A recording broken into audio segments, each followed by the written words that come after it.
Bismillahirrahmanirrahim. Assalamualaikum warahmatullahi wabarakatuh. Hai teman-teman kelas 4, apa kabarnya kalian semua? Semoga dalam keadaan sehat dan tetap bersemangat dalam menuntut ilmu. Berjumpa kembali di Sentra Imtak bersama Bapak Miftahul Huda. Teman-teman, sebelum memulai belajar, Bapak mengingatkan jangan lupa untuk membaca doa terlebih dahulu. Baik teman-teman, hari ini kita masih membahas tema tentang ekosistem, yakni ekosistem buatan.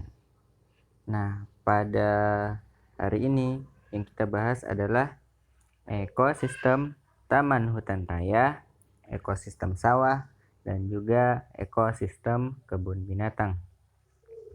Di sentra Imtak, Bapak hanya menyampaikan pengantar tentang ekosistem ini. Teman-teman dapat mempelajari lebih dalam lagi di sentra sains.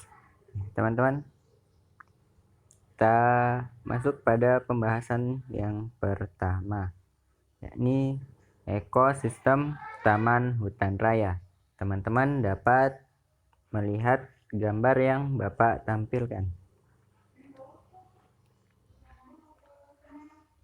Nah, teman-teman, inilah bentuk dari taman hutan raya. Ya, di Kalimantan Timur juga ada hutan raya ya, yakni Hutan Raya Bukit Soeharto. Nah, di Balikpapan juga ada namanya Kebun Raya Balikpapan. Itu adalah bagian dari hutan raya.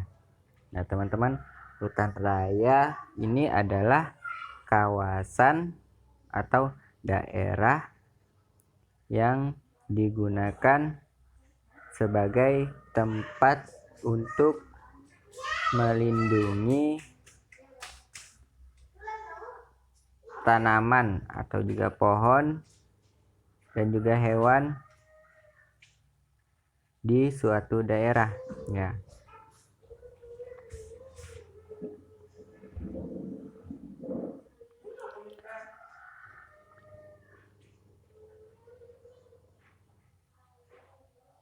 Berikutnya adalah ekosistem sawah. Nah, teman-teman bisa melihat inilah gambaran tentang ekosistem yang ada di sawah. Ya, sawah sendiri adalah daerah dataran yang digarap oleh para petani untuk menanam sawah. Menanam padi ya, teman-teman. Daerah dataran yang digunakan oleh para petani untuk menanam padi.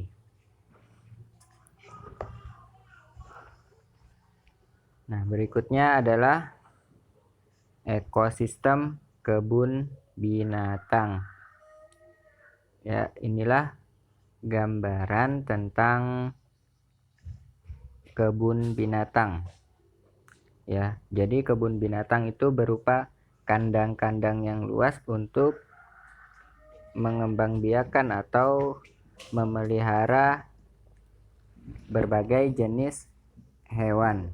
Ya, jadi ekosistem kebun binatang itu adalah ekosistem yang dibuat oleh manusia untuk tempat hidup berbagai jenis hewan dan juga tumbuhan. Tempatnya berupa kandang-kandang yang luas. Nah, itulah teman-teman pengantar tentang ekosistem hutan raya, ekosistem sawah, dan juga ekosistem kebun binatang. Nanti teman-teman dapat mempelajari lebih luas tentang ekosistem-ekosistem tersebut di sentra sains. Nah, di sentra Imtak, Bapak membahas tentang adab seorang muslim pada lingkungan, karena berkaitan dengan lingkungan yang ada ya tema hari ini. Nah teman-teman, bahwasanya Islam itu hadir sebagai rahmat semesta alam. Jadi tidak hanya untuk manusianya, tetapi juga untuk seluruh alam. Ya, sebagaimana terdapat dalam Quran surah Al-Anbiya ayat 107. Jadi di dalam Islam itu semuanya diatur ya. Islam mengatur setiap tindakan manusia supaya terjadi keteraturan antara kehidupan manusia dan juga alam yang ada di bumi ini.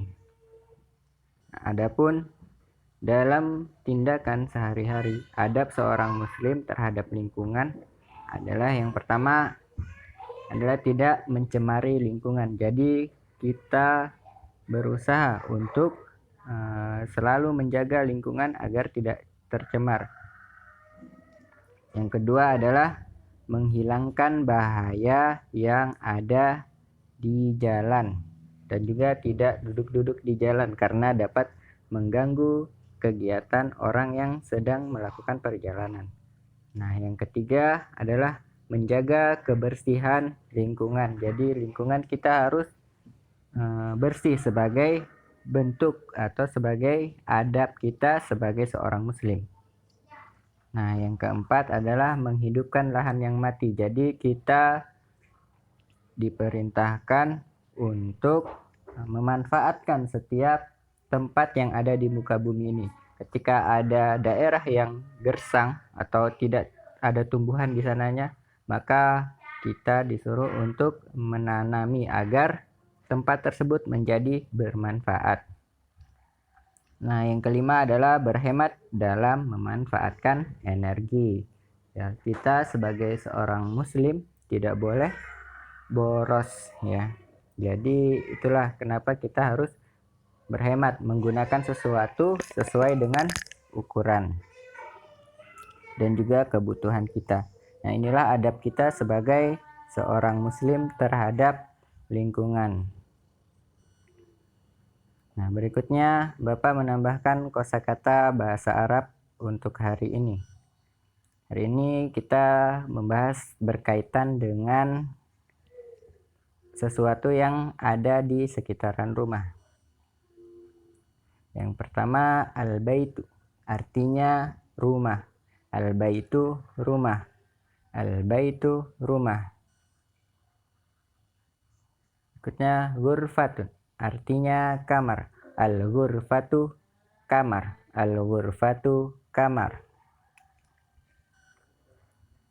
Yang ketiga, matbahun, artinya dapur. Matbahu dapur. Matbahun dapur. Yang keempat, al-firasyu, artinya kasur. Al-firasyu kasur. Al-firasyu kasur. Yang kelima, al-babu, artinya pintu. Al-babu pintu. Al-babu pintu.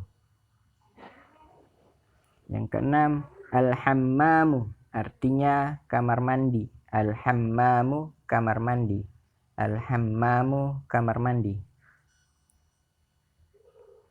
Yang ketujuh, al-hadiqatu, artinya taman. Al-hadiqatu taman. Al-hadiqatu taman. Yang kedelapan, al-bustanu, artinya kebun. Al-bustanu kebun. Al-bustanu kebun. Yang kesembilan, al-bi'ru, artinya sumur. Al-bi'ru sumur. Al-bi'ru sumur.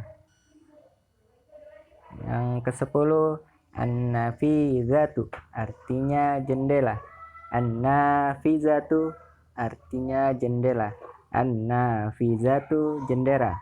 An-nafizatu jendela. Nah, teman-teman, inilah kosakata bahasa Arab kita untuk hari ini. Silahkan teman-teman membaca dan menghafalkannya. Baik teman-teman, demikianlah pembelajaran kita hari ini. Semoga teman-teman mendapatkan manfaat dari apa yang Bapak sampaikan. Terima kasih. Bapak akhiri, wassalamualaikum warahmatullahi wabarakatuh.